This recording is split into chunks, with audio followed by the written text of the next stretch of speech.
వయం యత్ అధీతవంతః తత్ పునః ఏకవారం స్మరామః. ఈరోజు వరకు మనం ఏమి నేర్చుకున్నామో అదంతా ఒక్కసారి మననం చేసుకుందాం. నా పేరేంటి అడిగాను, రెస్పెక్ట్గా ఒక మేల్ని మీ పేరేంటి అని అడిగాను, ఇంకొక ఫిమేల్ని మీ పేరేంటి అని అడిగాను, నేనేంటో చెప్పాను, మీరేమిటి అని అడిగాను, మేల్ని అడిగాను, ఫిమేల్ని అడిగాను. ఆ తర్వాత కొన్ని క్రియాపదాలు చెప్పడం జరిగింది. గచ్చతి, పిబతి, ఉపవిశతి, తిష్టతి, ప్రక్షాళయతి, ఖాదతి, నయతి, దదాతి ఇలాంటివి చెప్పాను. పాఠం తర్వాత మీకు ఆ క్రియాపదాలు ఇవ్వడం కూడా జరిగింది. క్రియాపదాలకి వర్తమాన కాలం చెప్పి భూత భవిష్యత్ కాలాలు కూడా చెప్పడం జరిగింది. మీకు నోట్ కూడా ఇవ్వడం జరిగింది. గచ్చతికి భవిష్యత్ కాలం గమిష్యతి, సహ గమిష్యతి, రామః గమిష్యతి. అదే మనమైతే ఉత్తమ పురుష అయితే అహం గమిష్యామి, అది భవిష్యత్ కాలం. మీరు నువ్వు అయితే త్వం గమిష్యసి. సీత విద్యాలయం గతవతి, వెళ్ళిపోయి అక్కడికి ఉంది, వెళ్ళిపోయిందనమాట, ఇక్కడి నుండి వెళ్ళిపోయింది. అట్లాగే రామః దేవాలయం గతవాన్, ప్రథమ పురుషుకి కానివ్వండి, గతవాన్ అని మేల్ పర్సన్కి వస్తుంది, గతవతి అని ఫీమేల్ పర్సన్. దీని తర్వాత మీకు అకారాంత పుంలింగ శబ్దాలు చెప్పడం జరిగింది. అకారాంత పుల్లింగ శబ్దాల్లో రామ అని ఉదాహరణగా చెప్పాను. ఆ ఉదాహరణ తీసుకుని మీరు వృక్ష, కర్ణ, హస్త, గజ, సింహ, చషక, ఘట ఇవన్నీ కూడా మీరు శబ్దాలుగా ఫామ్ చేసుకుని మాట్లాడే విధానాన్ని ప్రాక్టీస్ చేయాలి. ఇంకొకటి, నేను అకారాంత పుంలింగంలాగే అకారాంత నపుంసకలింగం కూడా ఉంటుంది అని చెప్పాను. ఎలా అంటే పుస్తకం అన్నది తీసుకున్నాం అనుకోండి, పుస్తకము అనడానికి పుస్తకం అది ప్రథమ అవుతుంది. ఆ ప్రథమ వరకు మీరేం పెద్దగా ఆలోచించాల్సిన అవసరం లేదు.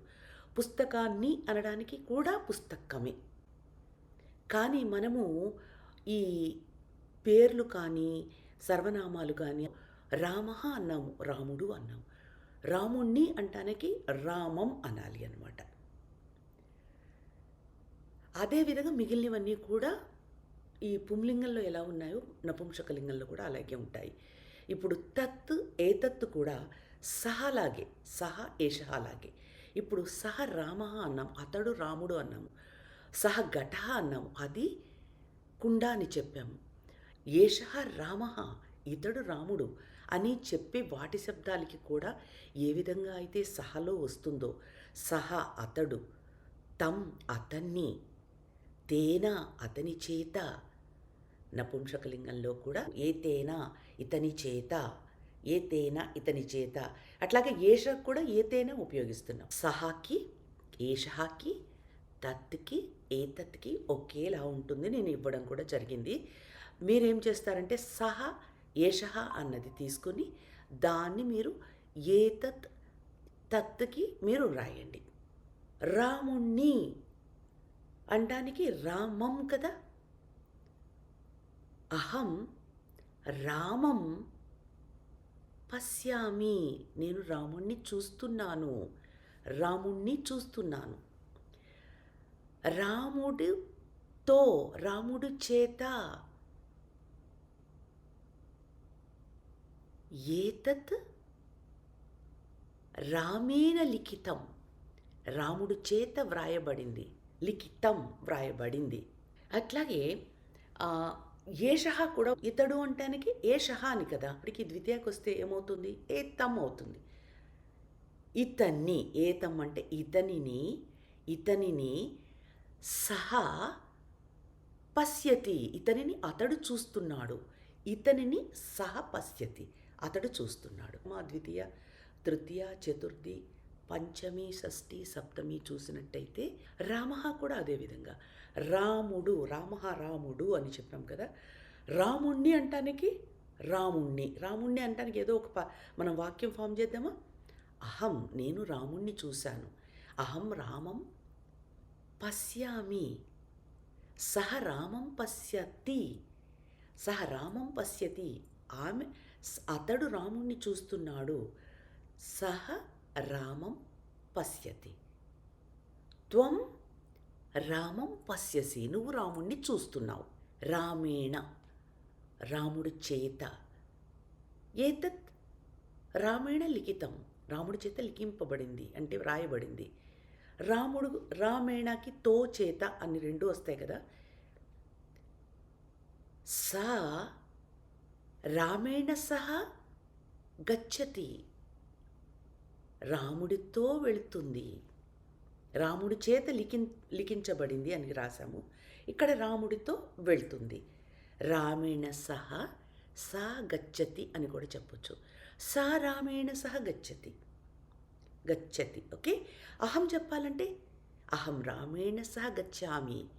మరి త్వం చెప్పాలంటే త్వం రామేణ సహ గచ్చసి, రాముడితో కలిసి వెళ్తున్నావు అని అర్థం. ఈ తృతీయ విభక్తిలో సహ అన్నది అవ్యయం ఇవన్నీ చెప్తే కన్ఫ్యూజన్గా ఉంటుంది, ఉపయోగించుకుంటూ పోండి. ఇంకా చతుర్థి, రాముడి కొరకు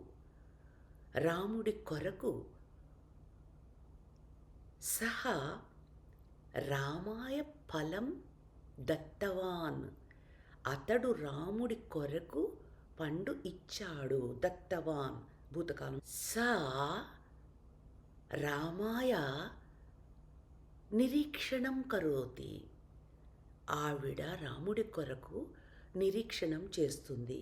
రామాత్, రాముడి నుంచి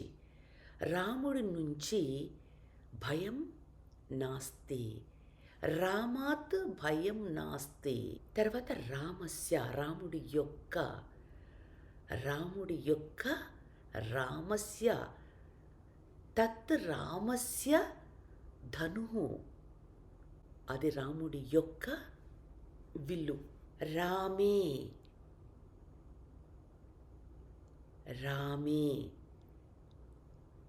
నాకు రాముని యందు విశ్వాసము, రాముని యందు భక్తి ఉంది. మమ రామే భక్తి ఉంది, అస్తి. అదేవిధంగా వృక్షః, జనః, నరః, మనుష్యః, గజః, సింహః, కర్ణః, హస్తః, స్కందః, పాదః, ఇవన్నీ కూడా ఫామ్ చేసుకుంటూ ప్రాక్టీస్ చేసుకుంటూ ఉండండి. ఇక సహ ఏషః తత్ ఏతత్తు ఒకటే అని చెప్పాను. అతడు విద్యార్థి అని చెప్పడానికి సహ ఛాత్రః, అతన్ని అడిగాడు, తం ఉక్తవాన్, అడిగాడు కదా, ఉక్తవాన్, తం ఉక్తవాన్, అతన్ని అడిగాడు అన్నాను. అడగకపోతే తం ఉక్తవతి, అతన్ని అడిగింది, అయిపోయింది. ఇప్పుడు తేన, అతడి చేత, అతడితో. సా తేన సహ ఆగచ్చతి, అతడితో వస్తుంది. సా ఆమె, అతడి చేత తినబడింది, అతని చేత వెళ్ళబడింది, అతని చేత. తేన గతం, అతడి చేత వెళ్ళబడింది, గతం. భుక్తం, అతని చేత తినబడింది. ఫలం తేన భుక్తం, ఫలం అతని చేత తినబడింది. ఫలం తేన ఖాదితం, ఇందాక లిఖితం అని చెప్పాం, ఇది ఖాదితం, తినబడింది. తస్మై ఫలం దత్తం, అతని కొరకు పండు ఇవ్వబడింది. తస్మై, తస్మాత్ దూరం గతం, అతని నుండి దూరం వెళ్ళిపోయింది. తస్య గృహం, అతని గృహం. తస్మిన్ విశ్వాసం నాస్తి, అతని యందు విశ్వాసము లేదు. ఇది సహ చెప్పాను. సహ అది కానీ అతడు కానీ ఏతస్మై తస్మాత్ అన్నాను అక్కడ ఏతస్మాత్ ఏతస్య గృహం అతని యందు విశ్వాసం లేదు అనిచాను. తస్మిన్ విశ్వాసం నాస్తి ఏతస్మిన్ విశ్వాసం నాస్తి. ఇప్పటి వరకు మనం ఇవి నేర్చుకున్నాం. ఫస్ట్ ఏం నేర్చుకున్నాం? నా పేరేంటి అని చెప్పాను. ఏంటి నా పేరు? ఓకే. ఎలా అడిగాను? రెస్పెక్ట్కి భవతః నామ కిమ్ అని మేల్ని అడిగాను, భవత్యాహ నామ కిమ్ అని ఫిమేల్ని అడిగాను, మమ నామ సత్యవతి అని చెప్పాను. నేనేం చేస్తున్నాను? అధ్యాపిక అని చెప్పాను. భవాన్ కహా మీరేంటి అని అడిగాను. భవతి కా అని అడిగాను. ఆవిడ ఏంటో చెప్పింది. అహం మహిళ అని చెప్పింది. ఈయన అహం అధ్యాపక అని చెప్పారు. వర్తమాన కాలం ఏకవచనం గచ్చతి, భవిష్యత్ కాలం గమిష్యతి, భూతకాలం గతవాన్ పిబతి, ఖాదతి, నయతి, దదాతి, కరోతి, వీటిని కూడా ఇవి ఫామ్ చేసుకోవడానికి ఖాదతి, ఖాదిష్యతి తింటుంది, కాసేపట్లో తింటుంది, ఖాదిష్యతి, ఖాదితవాన్ మేల్, ఖాదితవతి ఫీమేల్. అట్లాగే 2 ఎక్స్ట్రా చెప్పాను. గత్వా వెళ్ళి, పీత్వా తాగి, ఖాదిత్వా తిని, ఇట్లాంటివి ఒకటి చెప్పాను. మీరు అన్నీ అంటే జస్ట్ నేను వెళ్ళి అని అర్థం.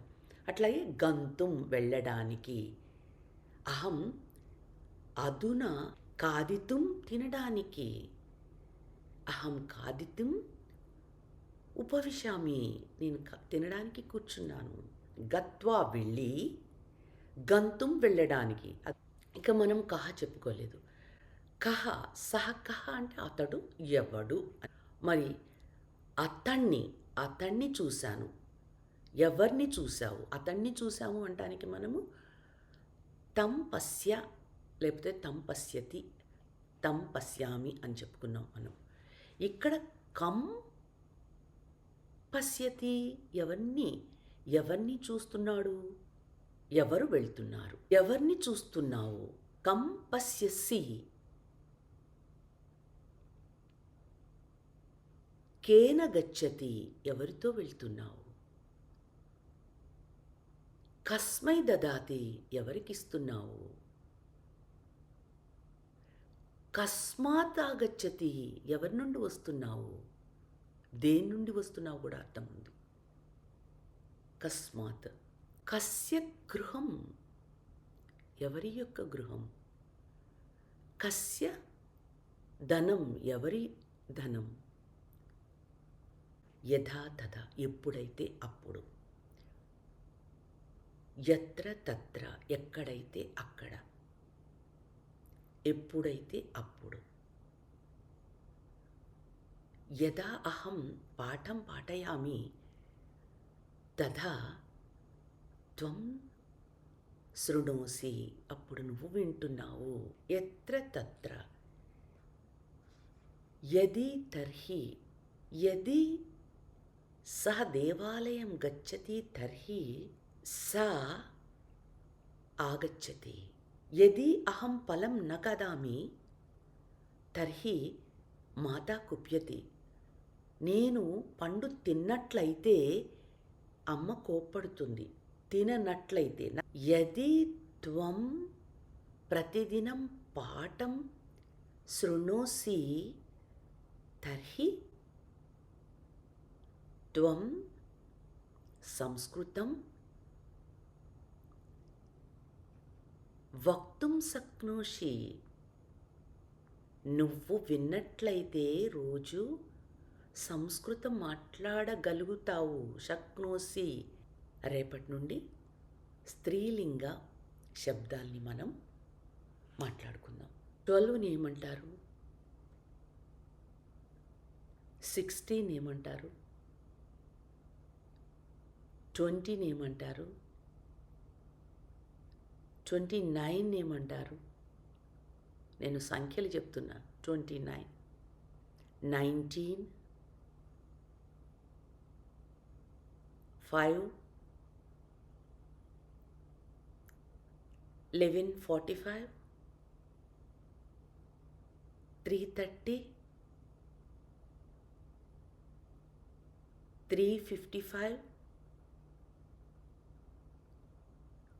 4, 5. మీరే చెప్పండి, నేను చెప్పను. నమస్కారः.